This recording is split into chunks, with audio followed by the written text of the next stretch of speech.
Yo sobre todo voy a abordar el periodo que ella estuvo en Cuba, que fue casi de 14 años, con ausencias, que se va a Puerto Rico, combina con Puerto Rico, donde da charlas y cursos en la Universidad de Puerto Rico, y luego también pasa un largo periodo, claro, en París, pero siempre acaba volviendo durante 14 años, desde 1939 a finales del 39 hasta el 53, en el que se instala ya definitivamente en Roma.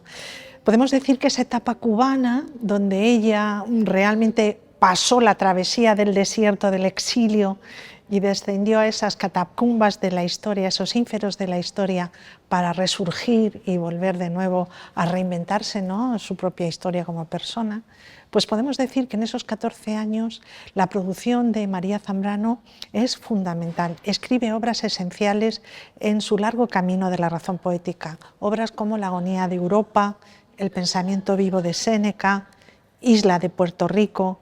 Comienza también la semilla de una obra central, que es El hombre y lo divino, a través de una publicación de un ensayo truncado como es Para una historia de la piedad, Para una historia del amor.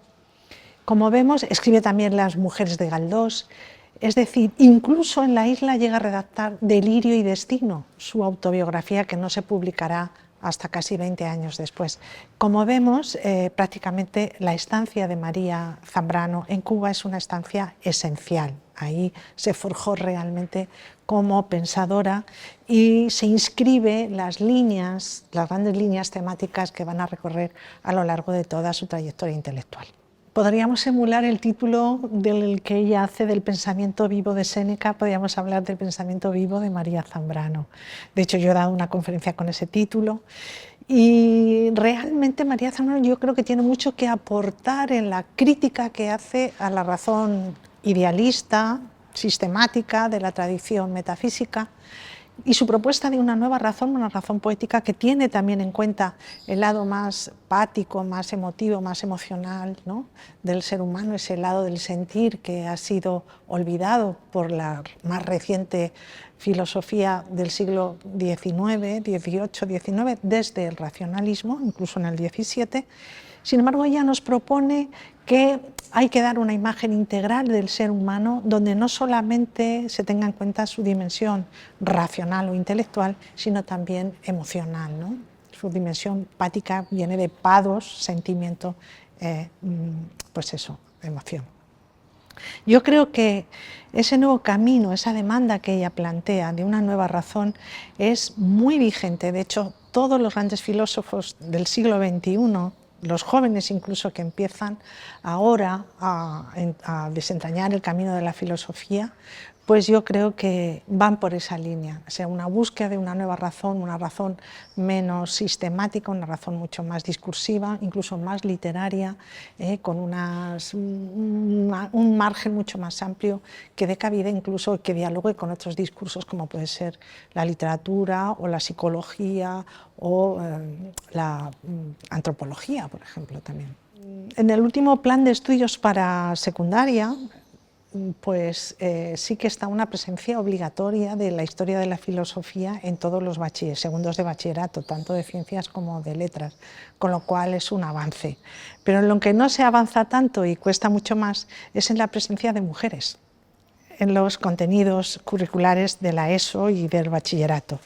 Y eso es una lucha que llevamos haciendo muchas profesoras para que se introduzcan personajes femeninos, o sea, intelectuales, pintoras, artistas, creadoras, dentro del ámbito de la enseñanza secundaria y bachillerato, para que todos, las niñas, no solo las niñas, sino todos en general, también tengan referentes femeninos, no solo referentes masculinos, porque parece que solo las cosas las han hecho los hombres, ¿no? Entonces nos faltan esos referentes donde ellas vean que ha habido otras mujeres que han podido y que les anime pues a abrir su propio camino, ¿no? Y que sean como mujeres faro que iluminan su propio desarrollo vital. Yo creo que es muy reseñable y muy destacable la incursión en aquellos discursos o espacios de la ciencia donde han sido fundamentalmente masculinos, ¿no? Todas las tecnologías, las ingenierías, la arquitectura, la física, las matemáticas, lo que se llaman los estudios STEM, pero también la filosofía.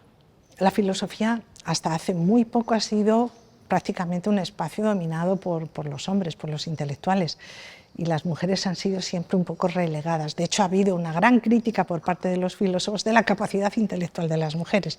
Os recuerdo, por ejemplo, la famosa frase de Schopenhauer: la mujer es un ser de cabellos largos e ideas cortas, por ejemplo.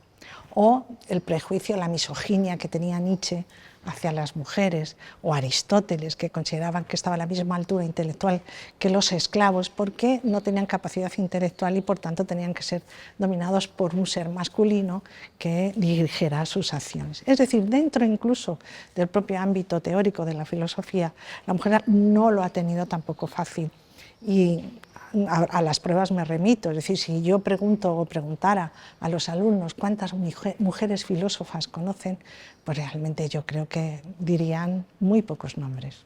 Es el exilio del exilio. Y ella lo cuenta cuando llega a México, no se queda en la Universidad de México DF, sino que la destinan a una universidad en Morelia, alejada del centro, ¿no? O sea, exiliada de los propios exiliados que tienen una plaza, que cuentan con una plaza en la Universidad de México, en el centro, ¿no? En la capital. Y ella se quejaba también. Y siempre, bueno, pues ella ocupó un lugar especial dentro de su propia generación filosófica.